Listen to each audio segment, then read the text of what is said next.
Amén. Su gracia y su favor está con ustedes. A veces las malas noticias le roban a usted la paz y el gozo. Y quieren como distraerte. Pero quiero compartirles hoy algo que el Señor trató con mi corazón. Y es un pasaje que ya lo he predicado y lo vamos a volver a leer. De Jueces 6. Porque encuentro que Dios usa gente imperfecta con una fe imperfecta. Amén. Cuando usted ve la fe de alguien que hace cosas grandes, uno dice, ay, la fe de ese hermano sí es grande y la mía es tan pequeñita. ¿Cierto? Dice, wow, qué fe tiene esa mujer o ese hombre. Me gustaría tener aunque sea un poquito de esa fe. Pero yo quiero decirle en esta mañana que Dios usa gente con una fe imperfecta.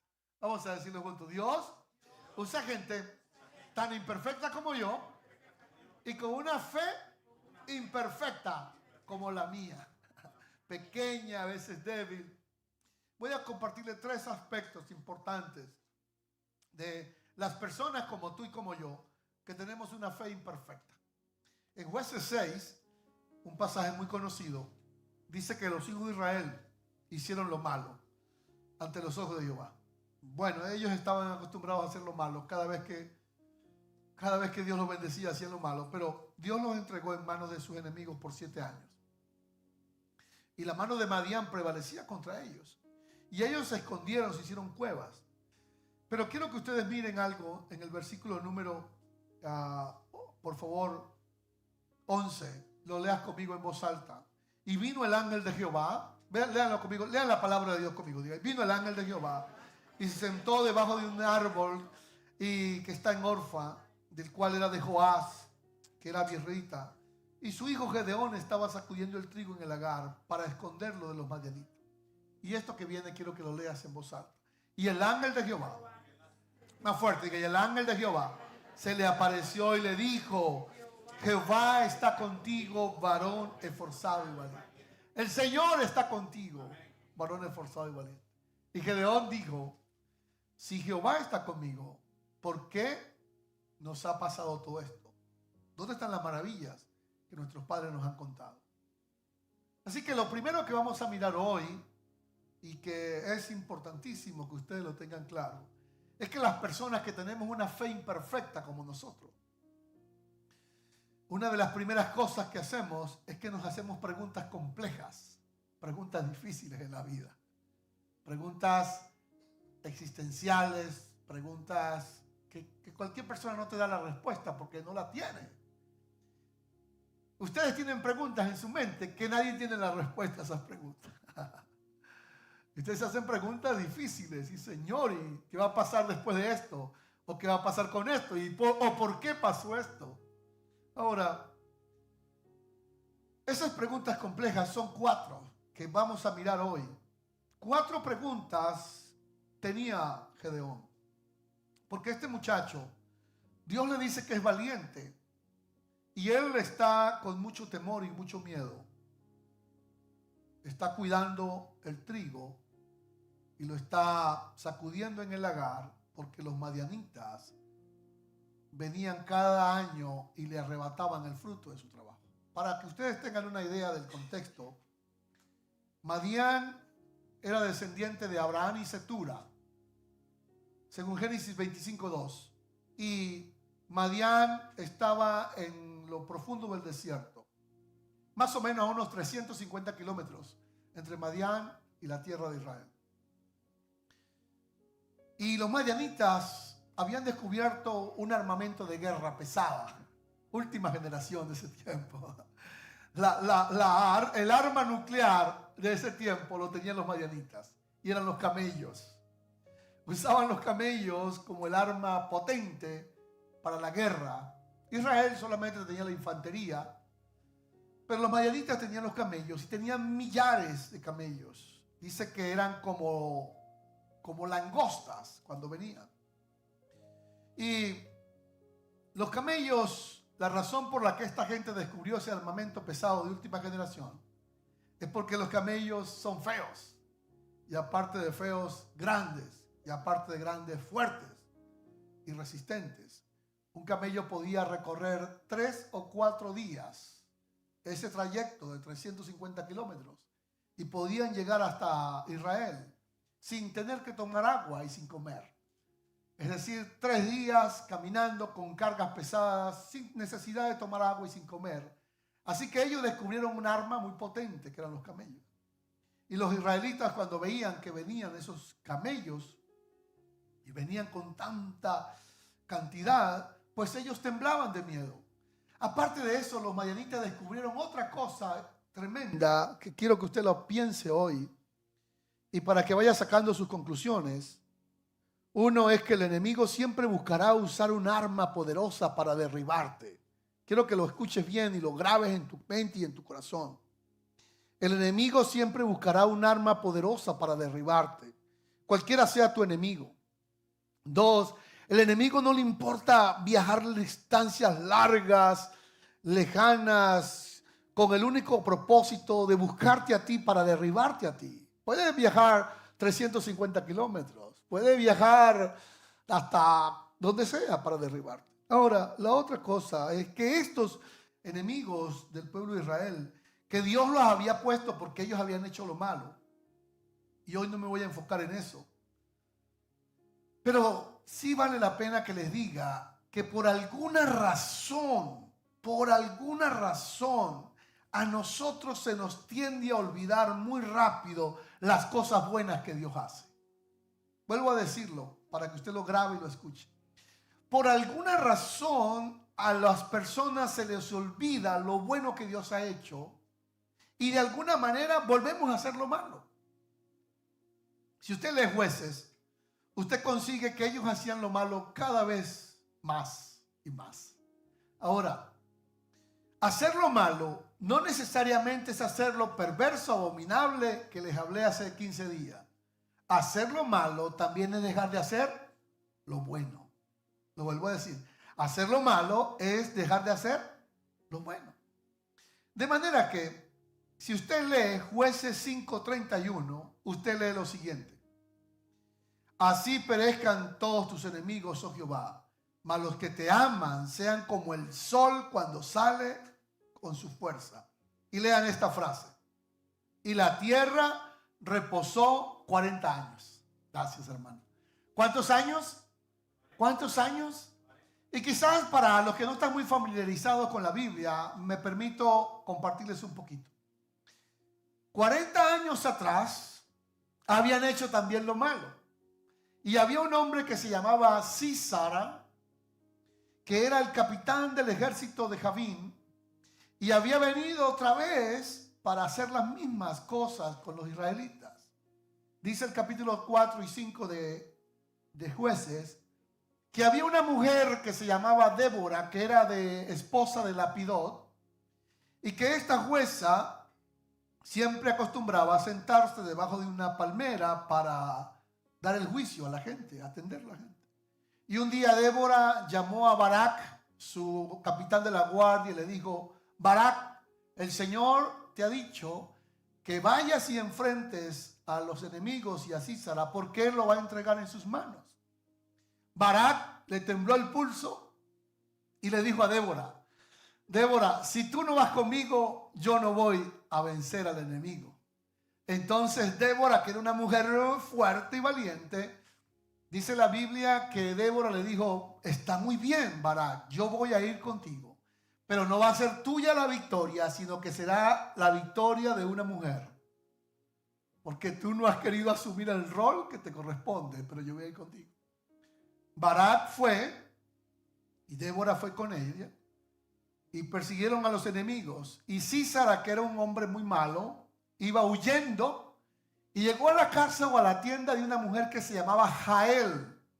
Y Jael tenía cierta conexión con ellos, tenían una relación, pero Jael había entendido el tiempo de Dios para ponerle fin a la cautividad.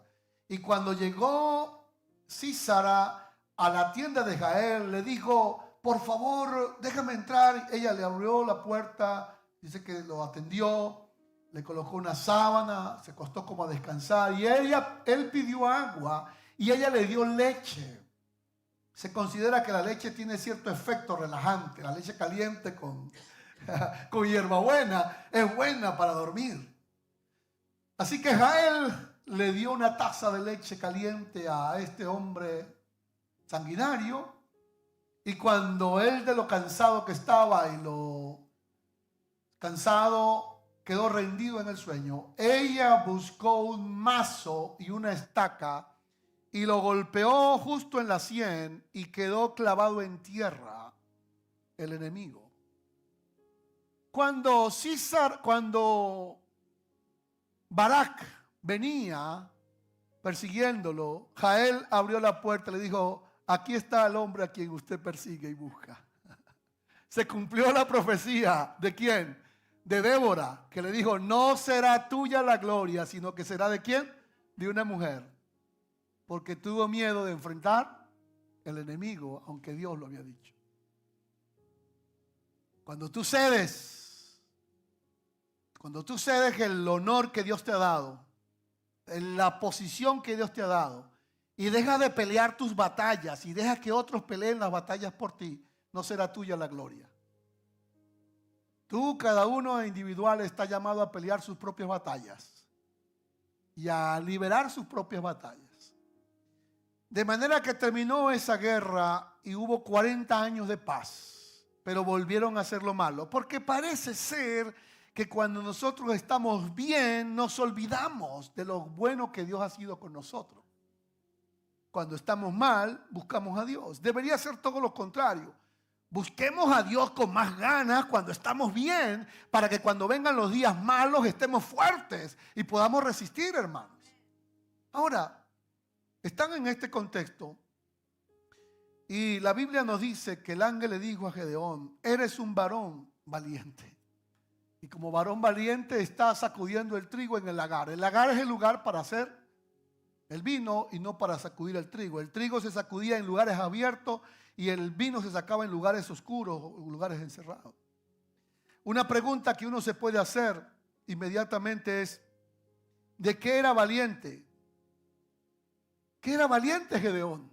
¿Para qué era valiente? Bueno, por lo menos estaba haciendo algo, ¿verdad? Menos que los demás que estaban escondidos. Gedeón era valiente porque por lo menos estaba sacudiendo trigo, aunque sea en el lugar equivocado. Gedeón era valiente porque tenía la fuerza de la atención. Podía tener un lugar para prestar atención a Dios cuando le estaba hablando. Gedeón era valiente porque tenía conocimiento de lo que Dios había hecho en el pasado con su gente. Vean lo que dice el versículo 13. ¿Dónde están las maravillas que nos han contado los padres? Es decir, Gedeón sabía que Dios había hecho maravillas. Amén. Dios, usted sabe que Dios ha hecho maravillas con ustedes. Mirándolos a todos de frente les vuelvo a decir: ustedes saben que Dios ha hecho cosas buenas con ustedes. Ustedes lo saben. Y Gedeón era valiente porque podía recordar que Dios había hecho maravillas antes. Y si Dios ha hecho maravillas antes, Él también las puede hacer ahora y las podrá hacer después. Aunque lo que tengamos sea tan duro. Saben que los madianitas eran unos enemigos estacionales. Y esto es muy importante. Hay enemigos de la vida de nosotros que viajan muy lejos para hacernos daño. Hay enemigos que usan su mejor armamento para hacerte daño. Y hay enemigos estacionales. ¿Qué son los enemigos estacionales? Llegan a su vida en ciertas estaciones de la vida. Y normalmente llegan a su vida cuando tú estás en una temporada baja.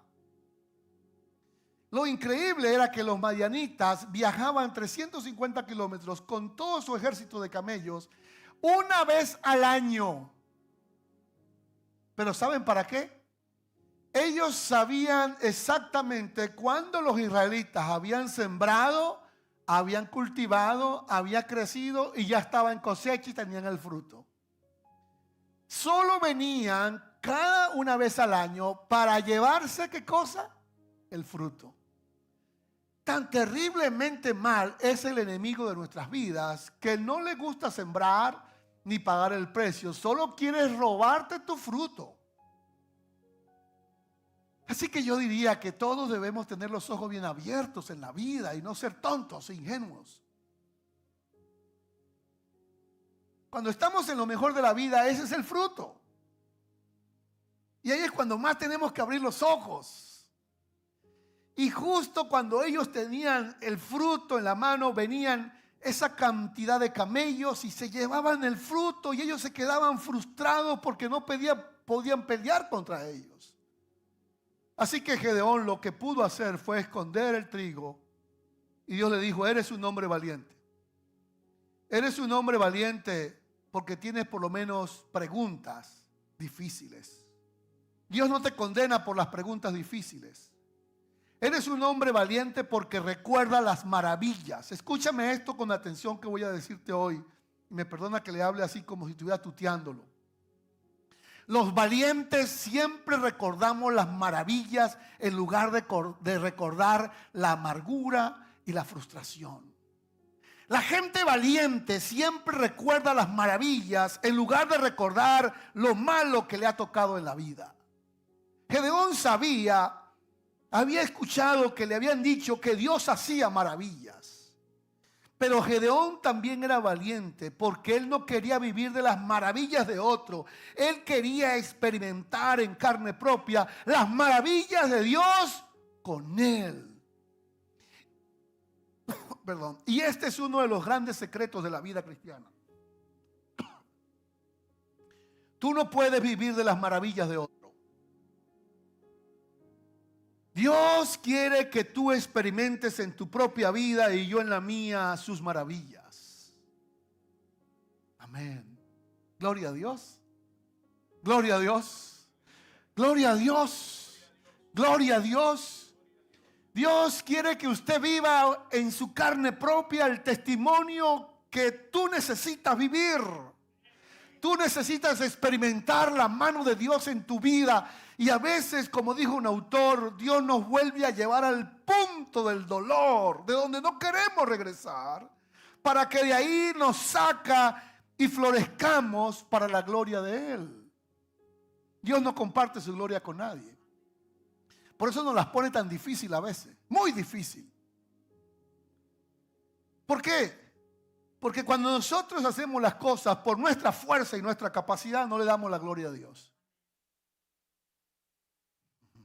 Usted le da la gloria a Dios cuando usted sabe que usted no podía salir de ese paquete en que se metió y solo Dios pudo sacarlo. Amén. Y a veces no nos hemos metido en paquetes, es que la vida nos arrincona, hermanos, a tal punto que nosotros no podemos salir solos, sino con la ayuda de Dios. Y estas son las 4 preguntas de Gedeón. Pregunta número 1. ¿De verdad se preocupa Dios por nosotros? Usted se ha hecho esa pregunta. ¿De verdad Dios se preocupa por nosotros? ¿Se preocupará Dios por mi familia?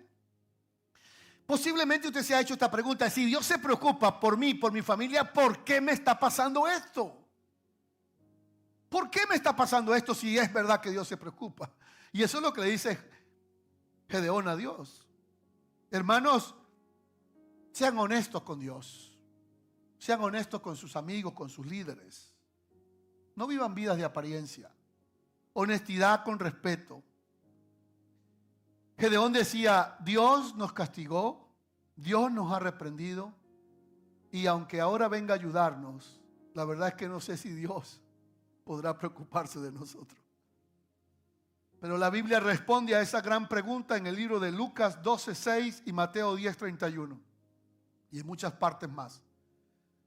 La Biblia responde diciéndonos que si a un pajarito cae en el piso, Dios cuida de él y no permitirá que caiga fuera de su tiempo y de su voluntad.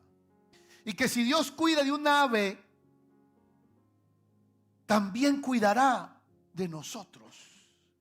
Gedeón entendió que Dios no se había apartado de ellos, sino que ellos se habían apartado de Dios. El gran dilema de la vida, hermanos queridos y hermanas y todos, es que cuando vienen los tiempos difíciles, las personas se apartan de Dios. Ayer sepultamos a un hermano de nuestra iglesia que murió de una manera trágica. Trágica murió hace unas 3 semanas. Un domingo por la tarde, mientras practicaba su deporte favorito. Nunca él se imaginó, digo yo, que iba a ser su último día. ¿Qué explicación se le puede dar a sus dos hijos, quizás de 9 o 11 años, que quedaron?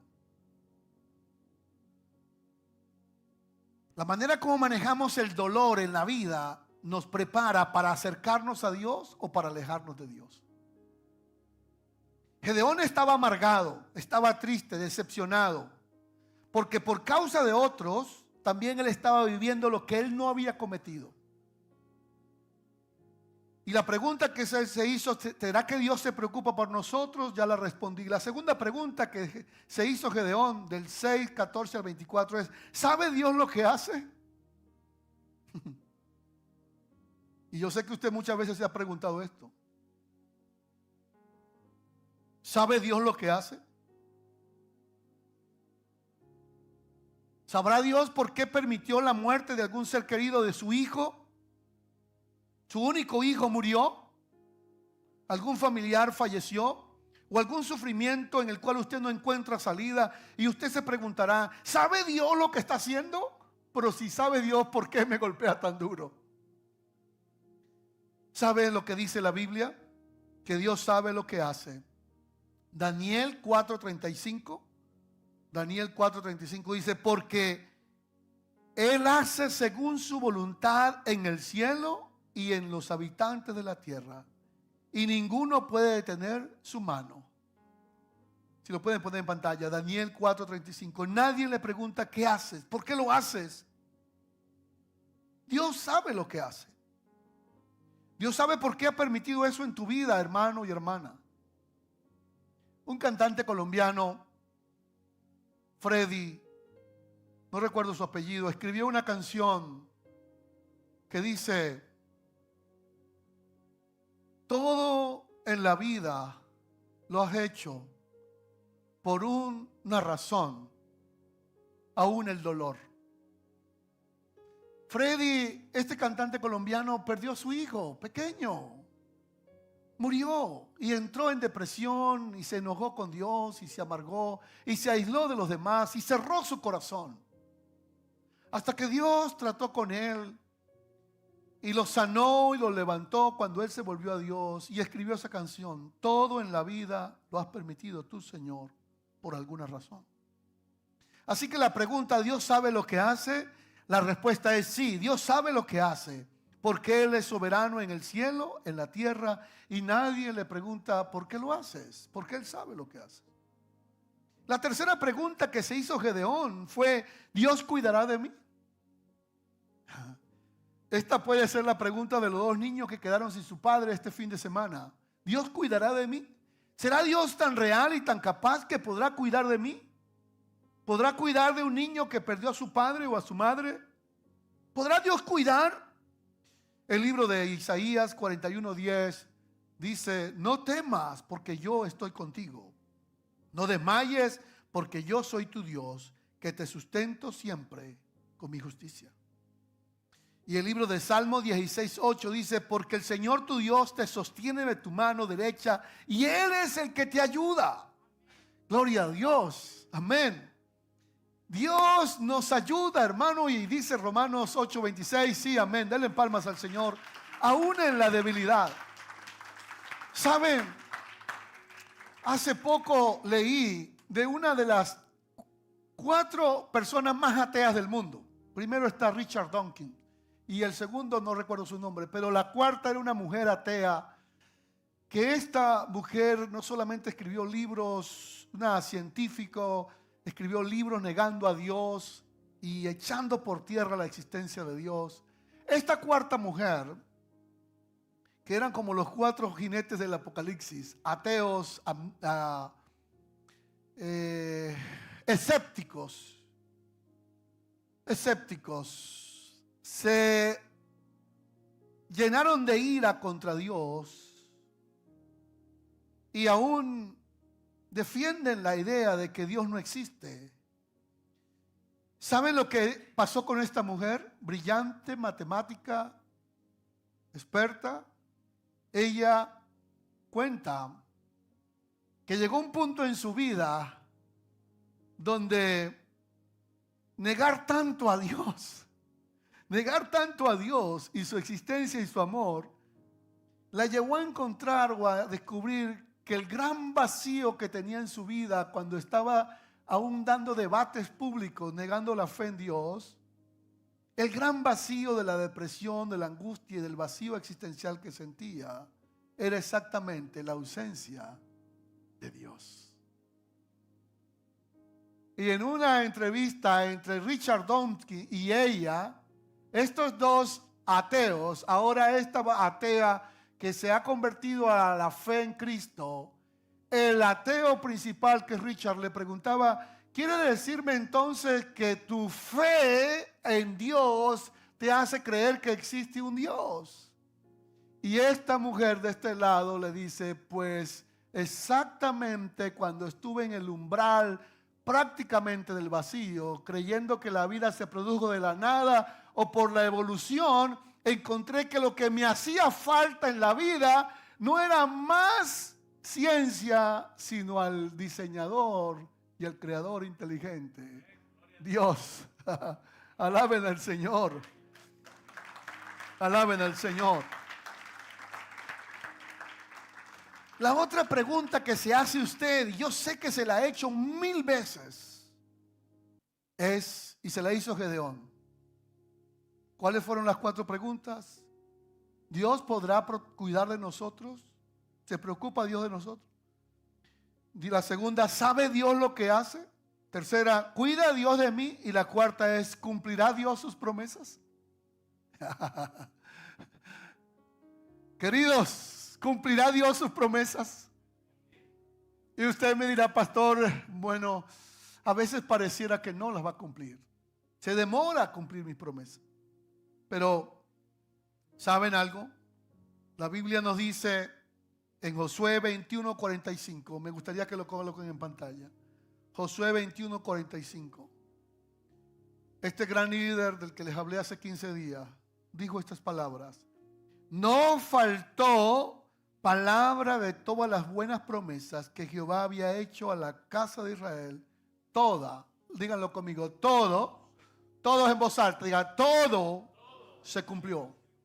Otra vez conmigo, diga, todo se cumplió. Todas las promesas que Dios ha hecho se cumplieron. No faltó palabra de todas las buenas promesas que Jehová había hecho a la casa de Israel. Todas se cumplieron. ¿Alguien alaba a Dios? Si Dios te alaben a Dios con palmas y celebren a Dios su bondad.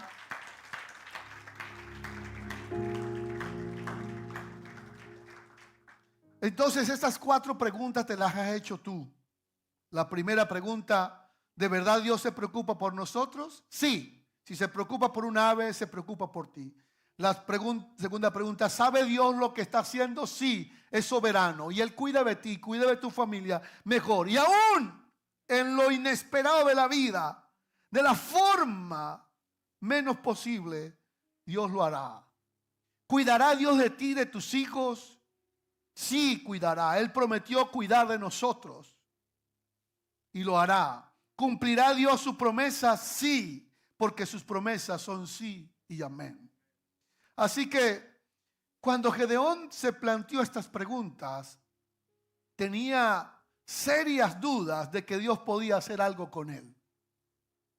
Porque él dijo: oh, Dios, no creo que puedas hacer algo con esto. Estamos en las manos de los camellos, ¿cierto? Estamos en las manos de los camellos. No creo que puedas hacer nada con nosotros. Solamente imaginarse esconder el trigo y ver esa multitud de camellos, estamos perdidos. Lo llevó a la segunda cosa. Por favor, los chicos, ¿cuál es la segunda? Vamos a decirla en voz alta. Diga: una fe imperfecta pide muchas señales. Una fe imperfecta necesita muchas señales. Nosotros, como somos imperfectos, queremos muchas señales para poder creer. Gedeón por lo menos pidió 3 o 4. Solo le mencionaré la primera o la segunda. Y él le respondió, versículo número 17: yo te ruego que si he hallado gracia delante de ti, me des señal ¿de qué? Estoy leyendo Jueces 6:17. Díganlo conmigo en voz alta. Me dé señal. Por favor, miren la pantalla. Me dé señal de que has hablado conmigo. ¿Cómo les parece? Señor, si tú estás conmigo, de verdad estás conmigo, y de verdad tú eres real, te pido que me des señal de que tú has hablado conmigo. Pudiera pensar que fue una falta de respeto, pero no, fue honestidad, fue una persona que habla con Dios en medio de su dolor y su desesperación. Señor, si de verdad tú estás conmigo, dame una señal de que tú has hablado conmigo. Y te ruego que no te vayas de aquí hasta que vuelva y yo traiga una ofrenda y te la ponga delante de ti. Y el Señor le respondió, yo esperaré hasta que vengas. Lean el versículo 19. Gedeón fue y preparó un cabrito, puso panes, harina y preparó todo en una olla y lo sacó y se lo presentó. Y el ángel de Dios descendió y tomó la carne y los panes y los puso en la peña. Y extendió el ángel su vara que tenía en la mano, tocó la punta de la carne y los panes sin levadura y subió fuego de la peña, el cual consumió la carne y los panes sin levadura y el ángel desapareció. ¿Qué quiere decir esto? Que Dios recibió la ofrenda, está muy bien. Pero lo que quiere decir esto es que Dios le estaba diciendo a Gedeón que lo que él iba a hacer con sus enemigos no necesariamente necesitaría la única intervención de él, de Gedeón. Que Dios puede hacer algo en un momento dado, inesperado y sobrenatural. Alguien alaba a Dios. Así como Dios podía tocar la carne y hacer que prendiera en fuego, Dios, de esa misma manera, Gedeón va a acabar con tus enemigos en cualquier momento. Porque no es nuestra la batalla, sino de Dios. Ese problema que tienes tú o yo, y tú no puedes resolverlo solo, no hay de otra. No hay de otra. Abandonarse en los brazos del Señor. Me dicen mis hermanos mayores que mi padre hizo una oración por mí y por mi hermana cuando éramos niños. Porque éramos tan enfermos que prácticamente la muerte estaba cerca. Que mi padre agarró a uno de los dos, a mi hermano o a mí, lo levantó y dijo, Señor, si lo vas a sanar, sánelo, y si no, llévatelo. Esas oraciones muy bravas que hacían esos viejos. Parece que Dios oyó la primera y nos sanó. Hay momentos en la vida que tú no sabes qué hacer. Y cuando no sabes más qué hacer, lo que sí sabes que puedes hacer es irte al Señor y decirle, Señor, perdí mi fuerza, perdí todo. ¿Qué más quieres que hagas? Entrégate. Como hizo Gedeón. Gedeón está peleando con Dios. Primero peleó con preguntas complejas, existenciales. Y ahora está peleando con señales. Como las preguntas fueron respondidas, ahora él pone señales para verificar que Dios está con él. Señor, entonces yo quiero que sepas, quiero saber que estás conmigo. Y el Señor le dijo, yo estoy contigo. Y tocó. Y se encendió eso. Dijo, así lo puedo hacer con tu problema. Alguien alaba a Dios. Así Dios puede hacer con tu problema esta semana. Así Dios lo puede hacer con cualquier situación. ¿Habrá algo difícil para Dios? Él lo puede hacer contigo. Él lo puede hacer contigo. Lo puede hacer contigo. La segunda es esta. En la misma noche, Gedeón, el ángel, escuchen esto que me gustó mucho. El ángel desapareció y viendo entonces Gedeón que había hablado con Dios, dijo, ay Señor, he visto cara a cara a Dios.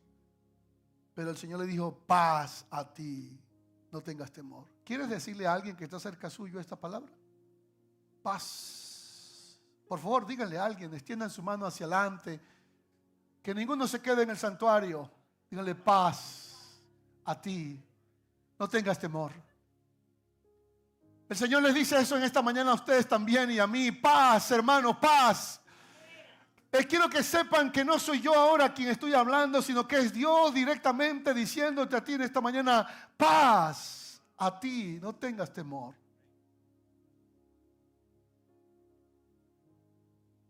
Escuchen esto. La misma noche, digamos juntos, la misma noche. Otra vez, la misma noche.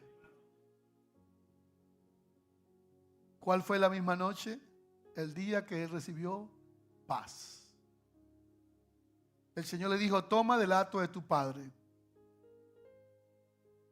el segundo toro de 7 años y derriba el altar de Baal que hizo tu padre. Corta la imagen de acera y edifica un altar a Jehová, tu Dios. Y quiero que escuchen esto muy bien. Para mentes brillantes es esta como la mente de ustedes. Óiganlo con atención. No hay paz cuando hay temor. ¿Escucharon bien? No hay paz cuando hay temor. Solo la paz de Dios echa fuera el temor. No hay de otra. No hay medicina que valga. Solo la paz de Dios echa fuera el temor. Pero escuche lo siguiente. Él le dijo: derriba el altar de cera que tiene tu padre, y en el lugar donde lo derribes, edifica un altar. Y vas a buscar un toro que tenga 7 años. Y ese toro lo vas a sacrificar ese día. Y Gedeón tomó 10 personas con él. Hizo como Dios le mandó. Hizo todo. Y destruyó el altar de su padre. Y después vinieron y dijeron: ¿quién destruyó el altar de Baal? Y la gente sabía que era Gedeón.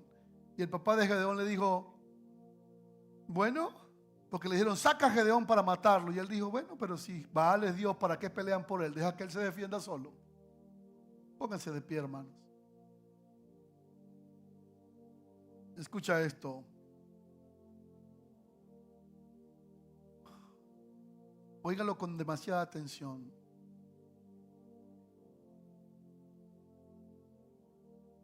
Escuchen. El toro número 2 tenía 7 años. ¿Cuántos años tenían ellos de estar siendo sometidos por Madián? 7 años. Escucha esto. El día en que comenzó la aflicción de los israelitas por mano de Madián, nació este becerrito. Oigan, ¿me están escuchando bien? Cada día que este animal se engordaba, iba creciendo, parece ser que así mismo iba creciendo la opresión de Madián a Israel. Lo que tú alimentes, eso crece. Primer año, imagínense que el torito estaba un poquito así. Así eran perseguidos los israelitas el primer año. Segundo año así. Tercer año así. A los 7 años era un toro. Ya había crecido el toro. Así crecen los problemas, las dificultades, cuando no las atacamos de raíz al principio, de una vez. Pero Dios es tan bueno que le dijo a Gedeón: Gedeón, búscate ese toro que tiene 7 años y lo vas ¿a qué? A sacrificar. Y lo vas a sacrificar en el altar que yo quiero que me hagas. Pero vean una palabra en la Biblia es interesantísima. Dice: edifica altar a Jehová tu Dios en la cumbre. ¿Quieres decir esa palabra conmigo? Si quieren decirla, ya me di cuenta. Yo sé que no es fácil decir cumbre. A ver, cumbre. ¿Y en inglés? I don't know. Digan cumbre. Es más fácil decir aflicción, preocupación, ansiedad, temor, miedo, problemas, conflictos, necesidad. Pero aprende a decir la palabra cumbre. Zig Ziglar tiene un libro que me gusta mucho. Dice: nos veremos en la cumbre. Y después escribió otro libro que dice: nos veremos más allá de la cumbre. Me parece que Gedeón necesitaba lo que tenía Moisés, que Moisés se movió mirando siempre al invisible, la cumbre. Cambia la mentalidad de desierto por una mentalidad de cumbre. una mentalidad de altura. Y Dios le hubiese dicho a él: haz un altar allá en el valle. Dijo: no. Este altar que vas a hacer ahora, ¿lo vas a hacer dónde? En altura. Porque desde aquí, escúcheme, iglesia, desde aquí, desde la altura, tú podrás ver cómo el toro de 7 años de tus conflictos mueren, acaban, terminan, aunque venga después desafíos mayores, pero ese conflicto va a terminar. ¿Cuándo terminó? Esto es muy poderoso y muy profundo. ¿Terminó cuando él fue a pelear con los madianitas o terminó en el altar?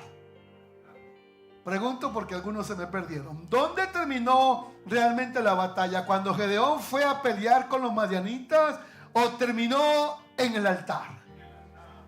¿Quieres decirlo en voz alta? Decir: terminó en el altar. Y esa es la clave para ti, para mí, que fue para Gedeón. Las batallas suyas y mías no se ganan en el día a día. Se ganan en el altar, donde tú haces siempre un espacio para Dios. Alaben al Señor, alaben al Señor.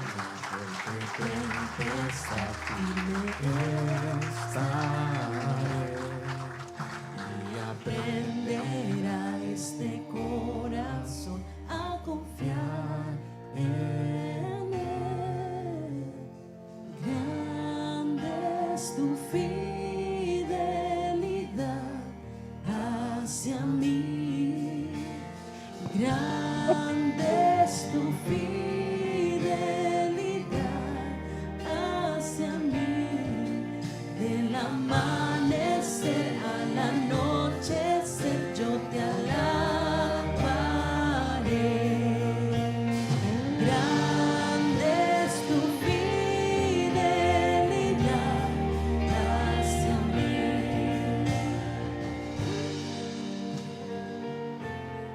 Quiero hacer un llamado muy sencillo, todos con sus ojitos cerrados. En medio de la batalla que estás enfrentando, quizás te has amargado, te has aislado, te has apartado y tienes demasiadas preguntas en tu mente. Pero Dios te dice en esta mañana que con esa imperfección suya y esa fe imperfecta que tú tienes y que yo tengo, Dios está listo para hacer grandes cosas contigo, grandes milagros. Pero en esta mañana quiero invitarte, si estás en el valle de la prueba, de la dificultad, a que por un momento le entregues eso al Señor y le digas: Señor, no quiero andar más de espaldas a ti. Quiero abrazarte, el Dios de la cumbre, el Dios de la altura, el Dios que ha estado conmigo. Hagan esta oración conmigo. Díganle: Padre, yo reconozco que como los israelitas muchas veces me he apartado de ti. Mi corazón se ha llenado de sentimientos que no me dan la satisfacción y la victoria. Por eso en esta mañana reconozco que en medio de mis preguntas complejas y en la demanda de señales, Señor, he exigido quizás demasiado y me he olvidado de que tú has estado presente conmigo y con mi familia. Señor Jesús, y en esta mañana, aquí en tu altar, en esta cumbre donde estoy, yo te rindo mi vida y la vida de mi familia. Te rindo totalmente mi vida. Te rindo también lo que está por venir. Señor Jesús, no tengo control de las cosas que pasan a mi alrededor, ni de las que vendrán. Por lo tanto, te las confío en ti.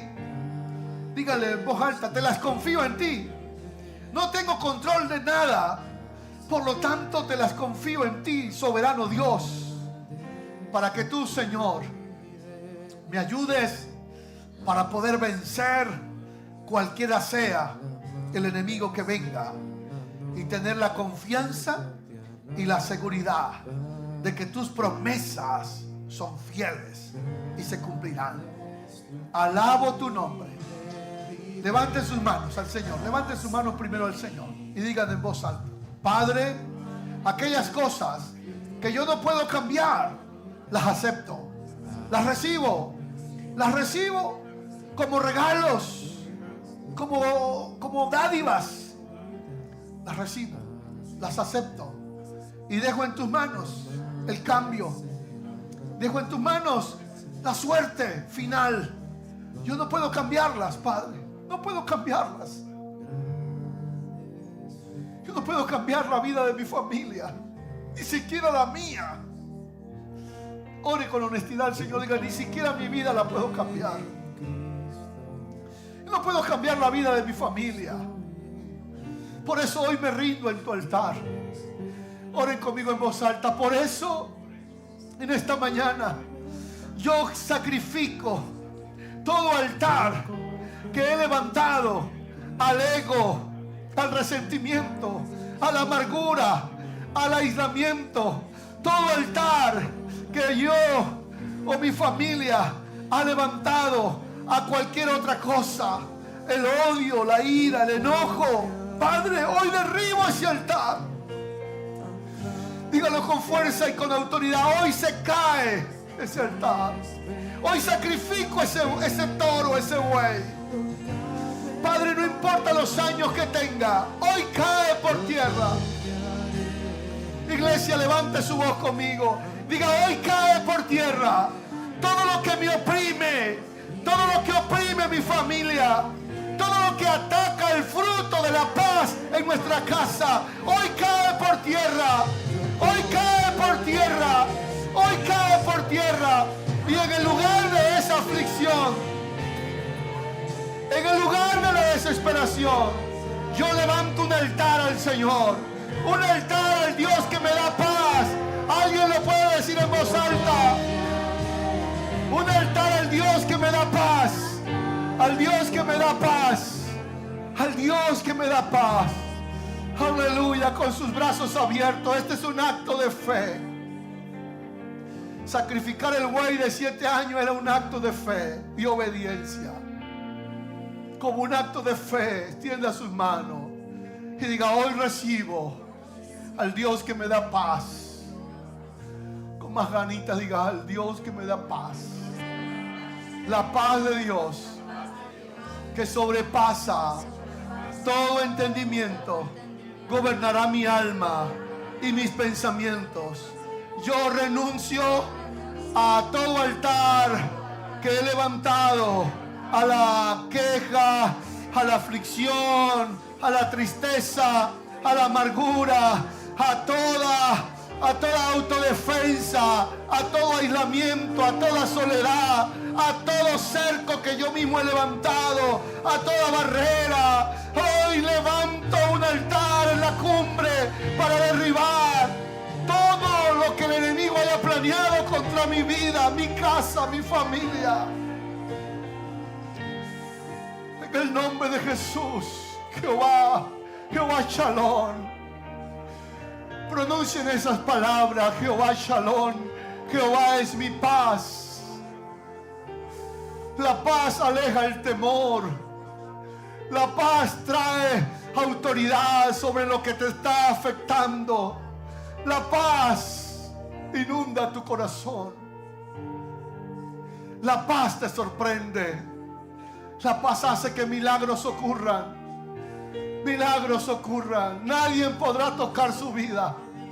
Nadie pudo tocar la vida de Gedeón después que él derribó ese altar. Escucha, hay altares que tú tienes que derribar porque han tomado dominio en tu vida y tú tienes que derribarlos. El altar de la amargura. Derriba ese altar. ¿Cuántos años tiene el altar de la amargura? 7 años, como un toro. Derríbalo hoy.